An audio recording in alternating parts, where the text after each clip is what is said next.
পরম দয়াল করুণাময় শ্রী ঠাকুর তিনি নবরূপে এই যুগে এসে আমাদের প্রত্যেকের জীবনকে সুন্দর করে গড়ে তোলবার জন্য যে নীতি নিয়ম দিয়েছেন সেগুলোকে পালন করার মধ্য দিয়েই আমরা আমাদের জীবনকে আরো থেকে আরো তরের পথে নিয়ে যেতে পারবো এবং প্রত্যেকে একটি দেবোপম চরিত্রের অধিকারী হতে পারবো, এই গভীর বিশ্বাস আমি রাখি। পরম দয়াল করুণাময় শ্রী ঠাকুরকে আমি আমার জীবনে গ্রহণ করেছি 1970 সালে। পরম দয়াল তার লীলা অবসান করে যখন চলে যান তার পরের বছরই আমি পরম দয়ালকে গ্রহণ করেছি। আমি কিন্তু জানতাম না যে পরম দয়াল চলে গেছেন। আমি ঠাকুর বাড়িতে গিয়ে যখনই জানলাম যে দয়াল চলে গেছেন, দয়ালের একটি তার বাণী আমাকে খুব মুগ্ধ করেছে। দাদা, আমার কথা শোনা যাচ্ছে? হ্যালো? হ্যাঁ দাদা, শোনা যাচ্ছে, শোনা যাচ্ছে। সে হচ্ছে পিতায় শ্রদ্ধা মায়ের টান, সেই ছেলে হয় সাম্য প্রাণ, মাতৃভক্তি অটুট যত সেই ছেলে হয় কৃতি তত। আমাকে এই দুটো বাণী অত্যন্ত আমার অন্তর্জগতে এমন প্রভাব বিস্তার করেছে যে আমি আমার শিক্ষকতা জীবনে আমি শিক্ষক ছিলাম। আমি একটা হাই স্কুলের প্রধান শিক্ষক ছিলাম। 35 বছর আমি স্কুলে শিক্ষকতা করেছি। আমাকে অভিভূত করেছে এই দুটো বাণী, যেটা হচ্ছে প্রত্যেকটি ছেলের জীবনে তাকে মহিয়ান গরিয়ান করার জন্য যে আকর্ষণ তার ভিতরে যে সৃষ্টি করতে হবে, তার যে মূল বুনিয়াদ আমি পরম দয়াল রাতুল চরণের দুটো বাণীর মধ্যে পেয়েছিলাম। ঠাকুরের দীক্ষা গ্রহণ করলাম। পরম পূজ্যপাদ শ্রী বর্দা তিনি আশীর্বাদ করলেন, আমার ঋত্বিক দেবতা তাঁর চরণে নিবেদন করলেন, তিনি আশীর্বাদ করলেন। কিন্তু মনে দুঃখ থেকে গেল যে পরম দয়ালকে দেখতে পারলাম না, এমন মাতৃভক্ত পিতৃভক্ত সন্তানকে। পরবর্তীকালে আমি শ্রী বর্দার সঙ্গ করে দেখেছি আমার সে দুঃখ, আমার সে ব্যথা, সে অভাব তিনি পূরণ করেছেন। পরম পূজ্যপাদ শ্রী বর্দা যিনি পরম দয়ালের একনিষ্ঠ ভক্ত ছিলেন এবং প্রকৃত ভক্ত তিনি ছিলেন, এবং যা ঠাকুর বলে গেছেন যে আমার সঙ্গে থাকা যা বড় খোকার সঙ্গে থাকা যা, টাকা রিপিট আর রিপিট। যাই হোক, আমি আচার্যদেবের সঙ্গ করেছি, আচার্যদেবের সঙ্গে ব্যক্তিগতভাবে কথাও বলেছি, প্রাইভেট করেছি, এবং আমার অনেক সমস্যা তিনি সমাধান করেছেন, সেটা পরে বলছি। আমার সীমিত সময়ের মধ্যে আমি আমার অন্তরের কথাগুলোকে ব্যক্ত করব। আমার কথার মধ্যে কোনো হয়তো ভুল ত্রুটি থাকতে পারে, কিন্তু আমার কথার যে গূঢ় কথাটা যেটুকুন আমি জানাতে চাইছি সেটুকুন আপনাদের যদি আমি অন্তর্জগতে পরিবেশন করতে পারি, আমি অনেকে নিজেকে ধন্য মনে করব। ঠাকুরের দীক্ষা নিয়ে আসার পরে আমি দেখলাম যে একটা কিছু নতুন জিনিস আমাকে শিক্ষক এবং ছাত্রদের মধ্যে এবং অভিভাবকদের মধ্যে আমার দিতে হবে, সেটাই আমি ভাবলাম আগে। তা আমি এসেই পরম দয়াল করুণাময় চরণতলে নির্দেশ রয়েছে যে মানুষকে ইষ্টমুখী করে তোলা, প্রত্যেককে ঠাকুরের পথে এনে তার জীবন বৃদ্ধির পথে যে নীতিগুলো আছে তাকে সেইভাবে বিনায়িত করে তোলা। আমি প্রথমেই এসে ছেলেদেরকে প্রার্থনায় আসলে প্রার্থনার পরে বললাম, দেখো তোমাদের সকলকে একটা জিনিস আমি বলছি, প্রত্যেককে প্রত্যেক দিন বাবা মাকে প্রণাম করে তোমরা স্কুলে আসো। এই রেওয়াজটা ছিল না, সেটাকে প্রবর্তন করলাম। করার পরে মাস্টারমশাইগণ বা বিভিন্ন রকম ম্যানেজিং কমিটি মেম্বাররা এই কথাটা বলে, এই কথাটা কেন বলছেন আপনি, এটা বলার প্রয়োজন ছিল না। আমি প্রয়োজন আছে কিনা আছে জানি না, আপনারা পরে উপলব্ধি করবেন। তা আমি বলবো প্রত্যেককে প্রতিদিন বাবা মাকে প্রণাম করে আসতে হবে। যেহেতু আমি প্রধান শিক্ষক, প্রত্যেক শিক্ষক মশাইকে বলে দিলাম যে আপনারা ফার্স্ট পিরিয়ডে ক্লাসে এসে ছেলেদের জিজ্ঞেস করবেন কারা কারা মা বাবাকে প্রণাম করে এসেছে, হাত তুলবে। সকলে হাত তুলেই তখন আমি খুব খুশি হব আর কি। যাই হোক, আমার এই কথা তারা খুব আগ্রহ করে না নিলেও যেহেতু আমি বলেছি, সেই জন্য ক্লাসে তারা এই কথাটা প্রবর্তন করলেন। করার পরে দেখা গেল যে প্রত্যেকটি ছেলে প্রতিদিন বাবাকে প্রণাম করেছে। এরপর রিয়াকশন হচ্ছে গিয়ে অভিভাবকগণ দেখলেন যে ছেলেরা প্রতিদিন তাদের প্রণাম করে আসছে, প্রণাম করছে, এটি রেওয়াজ তো ছিল না। কিন্তু কোনদিন জানি না, হয়তো পরীক্ষার সময় অথবা কোনো বাইরে যাওয়ার সময় প্রণাম করতো। ছেলেদের মধ্যে এই প্রণামের, বাবা মাকে প্রণাম করার মধ্য দিয়ে ওই অভিভাবকদের মধ্যে একটা আলোড়ন সৃষ্টি হলো যে মাস্টারমশাই আবার কি করছেন। তারা কিন্তু খুশি হলেন, আনন্দিত হলেন। তারপরে আমি বললাম প্রত্যেককে যে বাবা মা তোমাদের কোন আচরণে খুশি হন সেটা তোমার জেনে নেওয়ার চেষ্টা করবে এবং সেইভাবে আচরণ করবার চেষ্টা করবে। এবং সঙ্গে সঙ্গে বললাম আর একটি কথা, যে প্রতিদিন না হোক মাসে 2বার 3বার 4বার তোমরা বাবা মার প্রয়োজনে অল্প কিছু হলেও তোমরা তাদের হাতে দিবে। অল্প পয়সা হলেও, তোমাদের তো সঙ্গতি নিয়ে আয় উপার্জন করো না তোমরা, হয়তো কোথাও কিছু পেলে, তোমাদের খাতাপত্র বিক্রি করে কিছু পয়সা পেলে, সেই পয়সা থেকে বাবা মাকে কিছু কিছু তোমরা হাতে দিবে। ছেলেরা বলেছে যে দিব কেন না, দিবে কেন আমি পরে সেটা বিশ্লেষণ করবো, তোমরা দিবার চেষ্টা করবে। দেখলাম ছেলেরা বাবা মাকে প্রণাম করার সঙ্গে সঙ্গে প্রতিদিন পারেনি, সপ্তাহে কি মাসে 2বার 3বার বাবা মার হাতে কিছু কিছু দিয়েছি। আর একটা কথা বললাম যে তোমরা প্রতিদিন যে কোনো ভাবে কিছু কিছু পয়সা বাবা মার কাছ থেকে পাও, তার থেকে কিছু সংগ্রহ করে রাখবে। বছরের শেষে কি 6 মাসের পরে বাবা মার জন্য একটা কিছু কিনে দিবে, একটা গেঞ্জি হোক, একটা গামছা হোক কিনে দিবে। এইটা প্রবর্তন করলাম। আর কিছু বললাম না, ঠাকুরের কথা কিছু বললাম না, ঠাকুরের গল্প গুজব করলাম। পরবর্তীকালে দেখা গেল যে এই জিনিসটা এমন বেশি অভিভাবক এবং ছাত্রদের মধ্যে একটা অনুপ্রবিষ্ট হয়ে গেল যে একটা পরস্পরের প্রতি টান ভালোবাসাটা যেন নিগুড় হলো। তখন আমি দেখলাম যে পরিবেশটা খুব সুন্দর হয়ে গেছে, ছাত্রছাত্রী এবং অভিভাবকদের মধ্যে একটা অন্য ভাব সৃষ্টি হয়েছে। তখনই আমি স্কুলে 2-4টা সৎসঙ্গ অনুষ্ঠান করতে আরম্ভ করলাম এবং ঋত্বিক দেবতাদের, আমি তখন ঋত্বিক হইনি, ঋত্বিক দেবতাদের বলে দিলাম যে আপনারা চেষ্টা করবেন ছেলে মেয়েদের পিতৃভক্তি মাতৃভক্তি উপর যে ঠাকুর কথাগুলো বলেছেন সেগুলোই বলার চেষ্টা করবেন। সেই বছরই যে অধিবেশনটা হলো, দেখা গেল অনেক অভিভাবক, অনেক ছাত্র ঠাকুরের দীক্ষা গ্রহণ করলেন। আজকে পরম দয়াল করুণাময়কে আমরা ধরেছি, পরম দয়াল করুণাময় আমরা দীক্ষা গ্রহণ করেছি, পরম দয়াল কোথায় আমাদের হাত দিয়েছেন সেটাকে জানতে হবে। পরম দয়াল করুণাময় শিক্ষা সম্পর্কে একটা কথা আছে, education in it's real form is to unfold the characteristic faculties that are latent within by the active attachment to the ideal embodied. ছেলেদেরকে যদি প্রকৃত শিক্ষা দিতে হয়, তার যে সুপ্ত প্রতিভাগুলো রয়েছে সেগুলোকে জাগাবেন কে?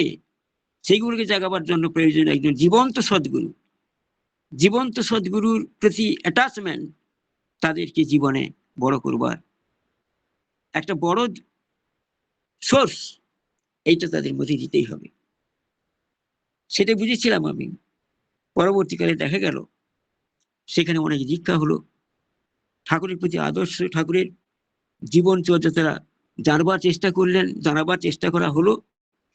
পরবর্তীকালে আমি যখন রিটায়ারমেন্ট হব, রিটায়ার্ড হয়ে যাবো, তখন তো আমাকে চলে আসতে হবে, তখন ঠাকুরকে কেউ বুঝবে কিনা জানি না, বাবা মাকে শ্রদ্ধা করতে ভক্তি নাও করতে পারে। আমি একটা পুরস্কারের প্রবর্তন করলাম, একটা 10,000 টাকা একটা ফান্ড তৈরি করে আমি ম্যানেজিং কমিটিকে বললাম এই ফান্ডের যে ইন্টারেস্ট হবে প্রতি বছর, আমার এখানে 10-12টি ছেলেকে যারা মাতৃভক্ত এবং যারা আদর্শ কেন্দ্রিক জীবনযাপন করে, যাদের নৈতিক চরিত্র সুন্দর, এগুলোকে আপনারা অনুসন্ধান করে তাদেরকে লিস্ট করে তাদেরকে পুরস্কার দিবেন। আমি কথা বাড়াতে চাইছি না, এই পুরস্কারটা এখনো পর্যন্ত, আমি 30 বছর চলে এসেছি, এই পুরস্কারটা এখনো আছে।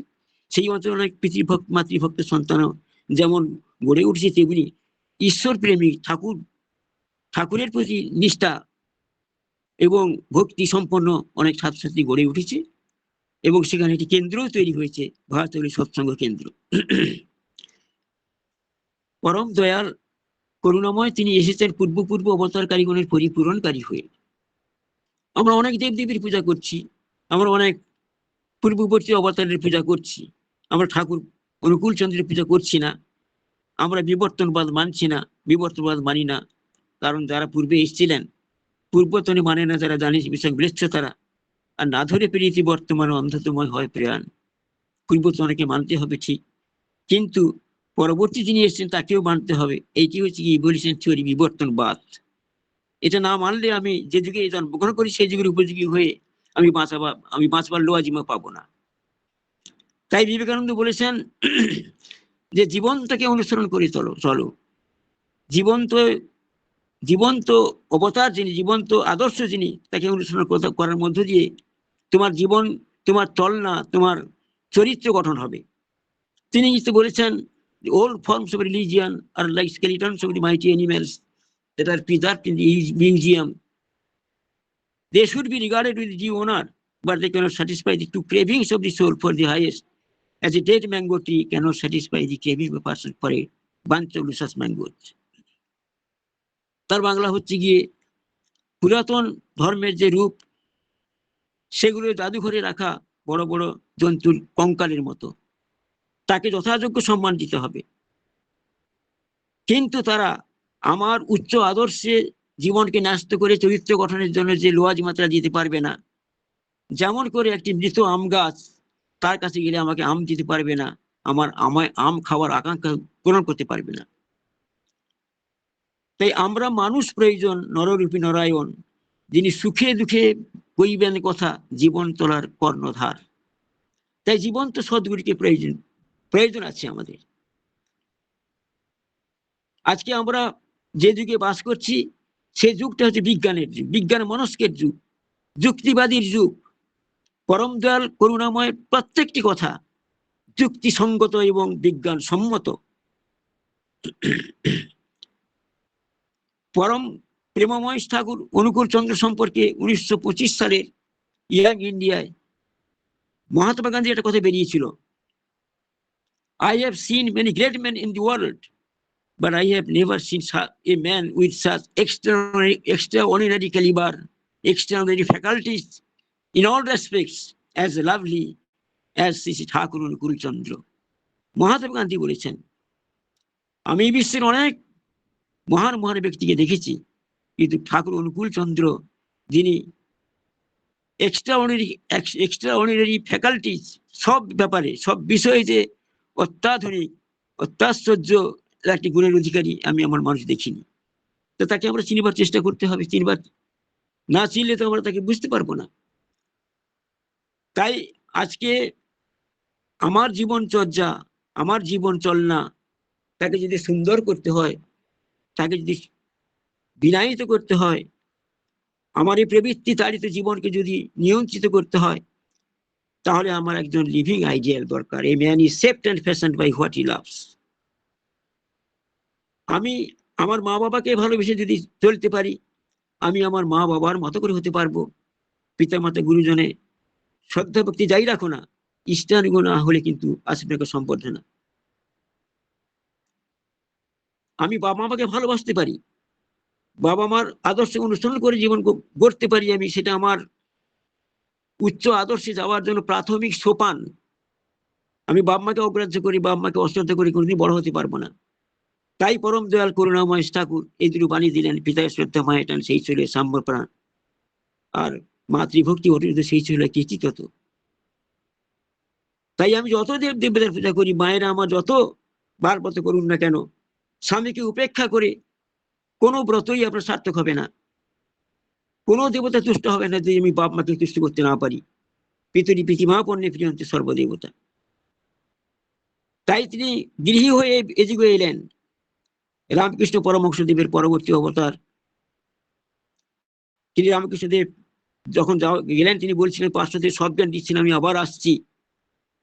তিনি এলেন এবার গৃহী হয়ে, সুন্দর করে পরিবার জীবন গঠন করে তিনি আদর্শ নিয়ে এলেন। Example is better then precept, একটা সুন্দর উদাহরণ তিনি হয়ে এলেন। আর এদিকের প্রকট সমস্যা হচ্ছে গিয়ে, কাউকে সন্ন্যাসী হলে কিন্তু সন্ন্যাসী বনে জঙ্গলে গিয়ে তপস্যা করতে বলে কিন্তু তারা বনে জঙ্গলে তপস্যা করতে পারবে না, কারণ আমরা গৃহী হয়ে এসেছি। আর সেই আদর্শ নিয়ে তিনি পৃথিবীতে এলেন। আদর্শ মাকে গ্রহণ, আদর্শ মা, আদর্শ পুত্র, আদর্শ বংশ থেকে তৈরি করে দিয়ে গেলেন আচার্য পরম্পরা। আজকে আমাদের জীবনে বর্তমান যুগে যে প্রকট সমস্যা, সেটা হচ্ছে পারিবারিক সমস্যা। সংসার জীবনে আমরা বিধ্বস্ত হয়ে গেছি। সংসার জীবনে যে অকৃতকার্য, আধ্যাত্মিক জীবনটা তমসাচ্ছন্ন। সংসার জীবনকে আমি কি করে সুন্দর করব? ইতিপূর্বে কোনো অবতার পুরুষ এত সুন্দর করে আমাদের জীবনকে কিভাবে গঠন করতে হবে, শৈশব থেকে একবার মৃত্যু পর্যন্ত তিনি চমৎকার করে সমস্ত বিধান দিয়ে গেলেন। তার শত শত বাণীর মধ্যে তার আদর্শ যে সমস্ত প্রবচন রয়েছে সেগুলোর মধ্যে তিনি দিয়ে গেলেন।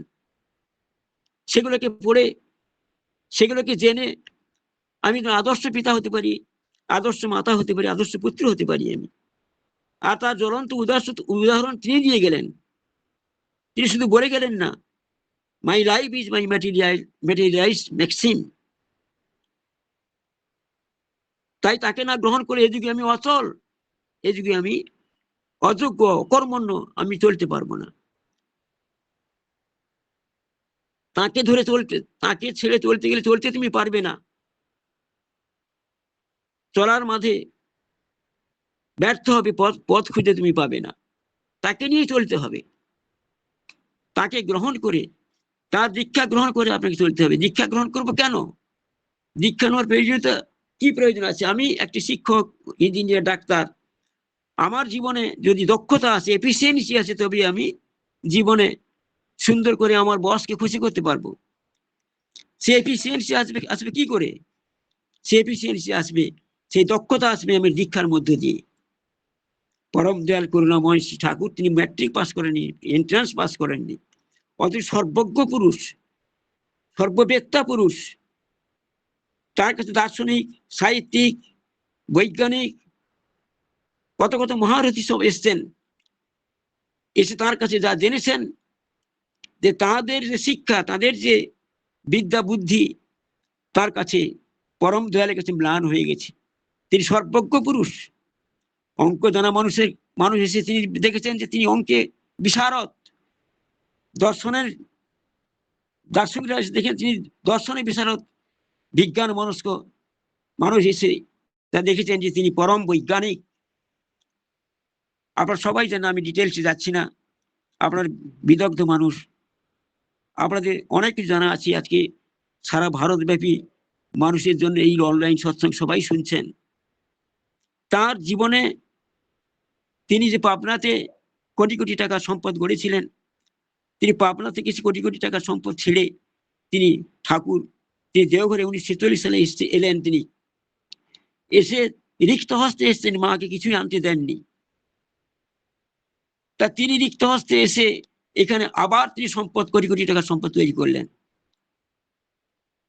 তার মনে কি আছে, কি তিনি গ্রহণ করলেন, কোন বিদ্যা, কোন শিক্ষার ফলে? একমাত্র ভালোবাসা। একমাত্র ভালোবাসার দ্বারা তিনি আজকের এই বিরাট দেওঘর সংস্থাটি তৈরি করেছেন। আজকে আমরা নানা কথা বলি, তার বিধি নিয়ম পালন, তার ইষ্টবিধি পালন, যজন যাদন ইষ্টবিধি সস্তিনী সদাচার, তার মধ্যে কিন্তু একটা জিনিস, তার প্রতি যদি অকাট্য ভালোবাসা থাকে, আনটলারিং যদি অ্যাডিয়ারেন্স থাকে, তাহলে আমাদের জীবনে একটা জিনিস পাবো, সেইটাই হচ্ছে কি ভালোবাসার টান কর্মে আনে সফলতা, জীবনে উত্থান। আমি আমার পুত্র কন্যা পৌত্রাদি পরিবার পরিজন সবাইকে ভালোবাসি ঠিকই। তিনি একটা কথা বলেছেন, you are for the Lord, not for others, you are for the Lord, so for others. তুমি তোমার প্রভুর জন্য, সেই প্রভুর জন্য যখন তুমি হতে পারবে আন্তরিকভাবে, সর্বসত্তা দিয়ে, সমস্ত অন্তর দিয়ে, তখন তুমি সবাইকে ভালোবাসতে পারবে। সেই ভালোবাসার দৃষ্টিটা তুমি খোলো আগে। তাই তাকে ভালোবাসতে বললেন তিনি। সকল অবতার পুরুষ এই কথাই বলেছেন। যীশু খ্রিস্ট বলেছেন, I am the way, I am the light, I am the truth, none can come to the Father but through me. তুমি যেখানে যাও না কেন, আমাকে ভালোবাসো, আমার মধ্যে তুমি দেখতে পাবে। ভগবান শ্রীকৃষ্ণ বলেছেন, সর্বধর্মান পরিত্যাজ্য মামেকং শরণং ব্রজ, অহং তাং সর্ব পাপেভ্যো অহং তাং সর্ব পাপেভ্যো। আমাকে ছাড়া তুমি কিছু পাবে না, তুমি আমাকে ভালোবাসো। যীশু খ্রিস্ট বলেছেন, I am the lord, I am thy lord, you shall not bow down your head to any other god, either in the sky or on earth or under the water, because I am thy Lord, I am thy jealous God. তিনি বলছেন তুমি আর কাউকে ভালোবাসবে না, তুমি আমাকেই ভালোবাসবে। কোনো আকাশের দেবতা নয়, পৃথিবীর দেবতা নয়, মাটির নিচে দেবতা নয়, তুমি আমাকে ভালোবাসো, আমি হিংসুটে ভগবান, আমাকে তুমি ভালোবাসো। সতী নারী যেমন তার পতিকেই ভালোবাসে, তার অনন্য ভালোবাসার মধ্য দিয়ে এই প্রতিপ্রাণা নারী তিনি সেই স্বামীর মধ্যে দিয়ে দেবতাকে আনয়ন করতে পারেন। দেবতার আবির্ভাব যখন স্বামীর মধ্যে পান তখন তিনি দেবতাকে পৃথিবীর বুকে নামিয়ে আনতে পারেন। ঠিক তেমনি বলছেন যে সতী নারী যেমন অস্খলিত চরিত্র নিয়ে স্বামীকে ভালোবাসে, তেমনি ভক্তের জীবনে ভগবান একজন, এক ভক্তির বিশিষ্টতে, তাই তাকে ভালোবাসতে হবে। তাই আচার্য পরম্পরা তিনি তৈরি করে দিলেন, তিনি 10,000 বছর আসবেন না। তিনি বলে গেলেন যে আমি চলে গেলেও আমি আমার বংশধরদের মধ্যে থাকবো। আজকে অভিনব লীলা করছেন বাবু, অভিনব লীলা করছেন পরম পূজ্যপাদ আচার্যদেব। আজকে আমাদের ভিতরে প্রাণের সঞ্চার করছেন। কত যুব সম্প্রদায় যারা একবারে বাউন্ডেড হয়ে ফ্রাস্ট্রেশনে চলে গেছিল, ধ্বংসের দিকে চলে গেছিল, পরম পূজ্যপাদ অবিন দাদা যে তাদেরকে পথে ফিরিয়ে এনেছেন, আশার সঞ্চার করছেন, তাদের জীবনকে উপভোগ করবার জন্য তিনি তাদেরকে সমস্ত উপকরণ যোগান দিচ্ছেন। তিনি আজকে ডিপি ওয়ার্ক হয়েছে, ডিপি ওয়ার্কের জন্য তিনি বলছেন পরম পূজ্যপাদ শিশি ভরদা তিনি শ্রীমন্দির তৈরির পরিকল্পনা করেছিলেন 108, অনেক মন্দির হয়েছে। পরম পূজ্যপাদ শিশি দাদা তিনি দীক্ষা বাড়াবার চেষ্টা করেছিলেন, দীক্ষাও হয়েছে। কিন্তু পরম পূজনীয় অবিন দাদা তিনি কতটুকুন বয়স তার দেখুন, তার অন্তর্জগতে কে এমনই বিরাজ করছেন যার সুদূর প্রসারী চিন্তাধারা আমাদের সকলকে আশ্চর্যান্বিত করে। যিনি শিবকে বলছেন যে আমি অর্ধেক পৃথিবীকে নাড়িয়ে দিয়ে যাব, আজকে তিনি নাড়াবার চেষ্টা করছেন। দীক্ষা অনেক হয়েছে কিন্তু তাদের মধ্যে ডিফল্টার হয়েছে, তারা বুঝতে পারেনি, তারা দীক্ষা ছেড়ে দিয়েছে। তাদেরকে জাগাতে হবে, তাদের বাড়ি বাড়ি গিয়ে তাদেরকে আবার মূল স্রোতে ফিরিয়ে আনতে হবে। তাই আজকে তিনি বলছেন সমস্ত সমস্যা, সমস্ত রোগ কষ্ট থেকে, দুঃখ থেকে আমরা মুক্তি পেতে পারি যদি আমরা পরম দয়ালের এই কর্মযজ্ঞে আত্মাহুতি দিতে পারি। ডিপি ওয়ার্ক প্রত্যেকটি বাড়িতে যেতে হবে, প্রত্যেকটি মানুষকে পরম দয়ালের আদর্শে অনুপ্রাণিত করে তাকে মূল স্রোতে ফিরিয়ে আনতে হবে সঙ্গ শক্তি কর উজুকে। আজকে অবক্ষয়িত সমাজকে গড়ে তোলার জন্য তার যে অভিনব পন্থা, আমরা আশ্চর্য হয়ে যাই। আমাদের সকলকে পরম দয়াল করুণাময় যে আচার্য পরম্পরা রেখে গেছেন, তারই দৃষ্টান্ত অনুসরণ করে, তারই নীতি নিয়ম পালন করে আমরা যদি চলতে পারি, আজকে এই অবক্ষয়িত সমাজ, অবক্ষয়িত বাংলা, ভারত নয় সারা পৃথিবীকে আমরা বাঁচাতে পারবো। তাই আজকে এই নতুন বর্ষে আমাদের প্রত্যেককে প্রতিশ্রুতি গ্রহণ করতে হবে যে আমরা তার নির্দেশ পালন করব। এবার কনফারেন্স পরম পূজ্যপাদ অবিন্দাদা বললেন যে আমি সকাল থেকে সন্ধ্যা পর্যন্ত যে প্রোগ্রামটা দিয়ে গেলাম, এই প্রোগ্রাম অনুযায়ী যাতে প্রত্যেকটি সৎসঙ্গী চলতে পারে তার জন্য আপনারা সকলে যত্নবান হবেন। ব্রাহ্ম মুহূর্তে শয্যা ত্যাগ করবেন, কিছুক্ষণ নাম ধ্যান করবেন। আপনাদের এই সংস্থায় একটা নামের একটা প্রোগ্রাম রয়েছে, নাম করেছেন আপনারা, সেই নাম যদি আমরা করতে পারি, নামের ভিতরে শক্তি সৃষ্টি হবে। পরম পূজ্যপাদ শ্রী বর্দা বলছেন যে নাম হচ্ছে স্টোর হাউস অফ এনার্জি, যে যত বেশি নাম করবে তার ভিতরে এনার্জি স্টোর হবে। আর এনার্জি না থাকলে আমি কি করে মানুষের কাছে বলতে পারবো? ইষ্টভীতি নিবেদন করবেন প্রাণ মন সর্বসত্তা দিয়ে। ইষ্টভীতি হচ্ছে জীবনযোগ্য। ইষ্টভীতির মধ্য দিয়ে আমার জীবনে পারগতা বাড়বে, ক্ষমতা বাড়বে। ইষ্টভীতি নিবেদনের পরে প্রার্থনা পরে টিফিন থার্গনি পাতে টিফিন করে আপনারা 1 ঘন্টা অন্তত পরিবেশের মধ্যে কে কেমন আছে গুরু ভাইরা বা অধিকৃত সবাইকে যে খোঁজ খবর নিয়ে আসবেন। এই যে প্রাণ, এই যে আপ্রাণতা, এই যে ভালোবাসা, কে কার খোঁজ নেয়? আমরা সকলেই স্বার্থ সন্দিগ্ধ হয়ে গেছি, স্বার্থপর হয়ে গেছি, শুধু নিজের পিতা মাতা বাপ মাকেও পর্যন্ত ভুলে গেছি, স্ত্রী পুত্র কন্যা নিয়ে ব্যস্ত আমরা। তাই তিনি বলেন অন্যে বাঁচা নিজে থেকে ধর্ম বলে জানিস, অন্যকে বাঁচালে তুমি আপনি বাঁচতে পারবেন। তাই পরিবেশকে বাঁচাবার জন্য পরিবেশের মধ্যে ঘুরে আসুন, দেখে আসুন কে কেমন আছে, কে কেমন, তাহলে জয়গুরুটা দিয়ে আসুন। তারা বুঝতে পারবে যে একটা মানুষ নিঃস্বার্থভাবে কোনো আমার কাছে কোনো প্রয়োজন নেই, সে আমার বাড়িতে এসে জয়গুলি দিয়ে যায়, আমার খোঁজ খবর নিয়ে যায়, দেখবেন মানুষটা আপনার প্রতি আকৃষ্ট হবে। হুজুর বিঙ্কি দাদা বলছেন যে আমাদের ভিতরে নাম ধ্যান এবং তার প্রতি অনুরাগের মধ্য দিয়ে এমন একটা ব্যক্তিত্ব সৃষ্টি করতে হবে যে একটা মানুষের কাছে গেলে আপনার ব্যক্তিত্বের প্রলোভনে, ব্যক্তিত্বের ঔজ্জ্বল্যে সে উজ্জ্বল হয়ে উঠবে, আপনাকে বেশি কথা বলতে হবে না। তাই আমাদের সেই ব্যক্তিত্বের অধিকারী হতে হবে, আর সেই ব্যক্তিত্ব আসবে দীক্ষার মধ্য দিয়ে, তাকে গ্রহণের মধ্য দিয়ে, তার নীতিবিধি পালনের মধ্য দিয়ে, নাকি ভালোবাসার মধ্য দিয়ে। পরম পূজ্যপাদ শ্রী আচার্য বলছেন, আপনারা আমাকে ভালোবাসেন, আসেন, প্রণাম করেন, কেন জানেন? আমার ভিতরে পরম দয়াল আছেন বলে, পরম করুণাময় শ্রী ঠাকুর আমার মধ্যে আছেন, তাকে নিয়ে চলছি বলেই আপনাকে ভালোবাসেন, তা না হলে আমি কিছুই না। ঠিক তেমনি করে আজকে আমরা যদি তাকে ভালোবাসি অন্তর্জগতে, তাকে যদি পরিবেশন করি, আমার হৃদয় সিংহাসনে তাকে সর্বদা অটুট রাখি, আমার চলা বলা করা খাওয়া দাওয়া সবকিছু যদি তারই বিধি মাফিক হয়, তা আমি একটি আলাদা টাইপের মানুষ হয়ে যাব। আমার সংস্পর্শে মানুষ অনেক বেশি অনুপ্রাণিত হবে, ইষ্টকে জানতে পারবে। তার ঠাকুরকে দেখেনি, আমাকে দেখে বুঝতে পারবে আমি এমন কবে হব, আমায় দেখে বুঝবে মানুষ তুমি আছে জীবন বর্ণ। আশা করি আমার সময় শেষ হয়ে এসছে। পরম দয়াল আতুল চরণে আপনাদের সকলের মঙ্গল কল্যাণ প্রার্থনা করি। এই বৃদ্ধকে আপনাদের এই মহতী অনুষ্ঠানে যোগদানের সুযোগ দিয়েছেন আমার শর্মিষ্ঠা মা, তার জন্য আমি তার কাছে কৃতজ্ঞ, আপনাদের সকলের কাছে কৃতজ্ঞ। সকলের মঙ্গল কল্যাণ সুস্থ সবল ইষ্টস্থির জীবন কামনা করে আমার এই ক্ষুদ্র বক্তব্য এখানে ইতি করছি। বন্দে পুরুষোত্তম।